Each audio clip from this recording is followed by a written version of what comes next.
En direct, la Russie juge, prématuré, d'organiser un sommet entre Joe Biden et Vladimir Poutine.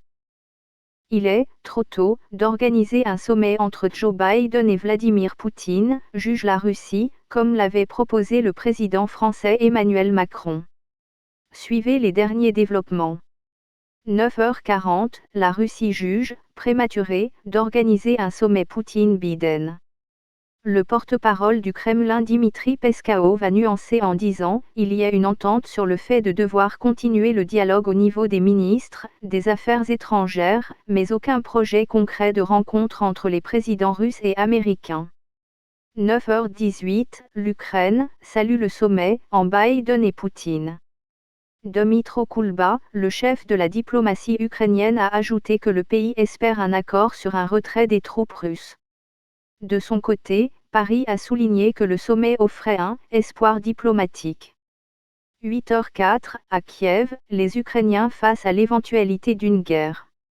L'envoyé spécial de France 24 à Kiev, Julien Chehida, a rapporté que « les Ukrainiens restent très prudents vis-à-vis des déclarations du président Poutine ». À Kiev, la population en a marre de vivre sous la menace d'une guerre avec la Russie. Malgré l'annonce d'un sommet entre Washington et Moscou, certains se préparent à combattre. 7h44, en Ukraine, personne ne veut la guerre. Le spécialiste Gauthier Rybinski a rappelé que la situation est complexe, pour les Ukrainiens russophones comme pour les habitants des républiques séparatistes. Et si le Kremlin a tout intérêt à magnifier les évacuations vers la Russie, les populations de l'Est fuient également vers l'Ukraine. 7h03, 53 000 réfugiés ont quitté le Donbass pour la Russie selon Moscou. La correspondante en Russie Elena Volokhin rappelle que ces réfugiés fuient la ligne de front où les tensions ont repris ou redoutent une attaque de l'Ukraine, tout en rappelant que Vladimir Poutine n'a pas encore accepté officiellement de participer au sommet avec Washington. 6h52, la Russie est une liste noire d'Ukrainiens à éliminer, affirment les États-Unis. Une lettre officielle adressée à Michelle Bachelet, la haute commissaire aux droits de l'homme de l'ONU, est signée par Beschi Bonnell-Kracker, l'ambassadrice des États-Unis auprès de l'ONU à Genève, affirme que Washington dispose d'informations crédibles indiquant que les forces russes établissent des listes d'Ukrainiens à tuer ou à envoyer dans des camps en cas d'occupation militaire de l'Ukraine. 3h49, 2 civils tués dans un bombardement.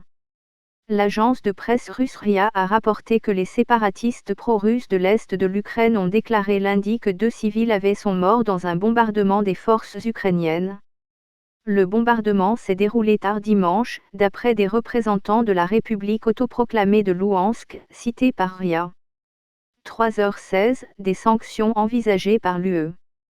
La présidente de la Commission européenne Ursula von der Leyen a dévoilé, dimanche à la chaîne de télévision allemande ARD, certaines des sanctions qui seraient imposées à Moscou en cas d'invasion de l'Ukraine. En effet, la Russie perdrait notamment l'accès aux marchés financiers internationaux et se verrait refuser l'accès à certains produits d'exportation. 2h53, Washington répète ses mises en garde à l'égard de Moscou. Nous sommes également prêts à infliger des conséquences rapides et sévères si la Russie choisit la guerre à la place du sommet, a mis en garde la porte-parole de la Maison-Blanche Jen Psaki, qui a confirmé que Joe Biden a accepté la rencontre entre Moscou et Washington. Jen Psaki a ajouté actuellement, la Russie semble poursuivre ses préparatifs pour une attaque à grande échelle de l'Ukraine très bientôt. 2h38, des images satellitaires montrent de nouveaux déploiements russes. La société américaine d'imagerie Maxar dans un email a indiqué que des images satellitaires, prises dimanche, montrent de multiples nouveaux déploiements sur le terrain d'équipements blindés et de troupes, partant de sites militaires existants dans des forêts et des champs situés à environ 14 à 30 km de la frontière entre la Russie et l'Ukraine. Maxar explique aujourd'hui, la plupart des unités de combat et des équipements de soutien à Soloti ont quitté les lieux et on peut voir de nombreuses traces de véhicules et quelques convois d'équipements blindés dans toute la zone. L'on a également déployé certains équipements à l'est de la ville voisine de Valuiki, en Russie, dans un champ situé à environ 15 km au nord de la frontière ukrainienne. 1h48, un sommet entre Washington et Moscou accepté. Dans la nuit de dimanche à lundi, l'Élysée a annoncé que les présidents russes Vladimir Poutine et américain Joe Biden ont accepté le principe de se rencontrer lors d'un sommet proposé par leur homologue français Emmanuel Macron et qui ne pourra se tenir que si la Russie n'envahit pas l'Ukraine. Le contenu du sommet sera préparé par le secrétaire d'État américain Anthony Blinken et son homologue russe Sergueï Lavrov lors de leur rencontre prévue jeudi prochain. La présidence française a précisé que les pourparlers seront ensuite élargis à toutes les parties prenantes et porteront sur la sécurité et la stabilité stratégique en Europe. Merci de nous avoir suivis, on se retrouve pour un prochain numéro.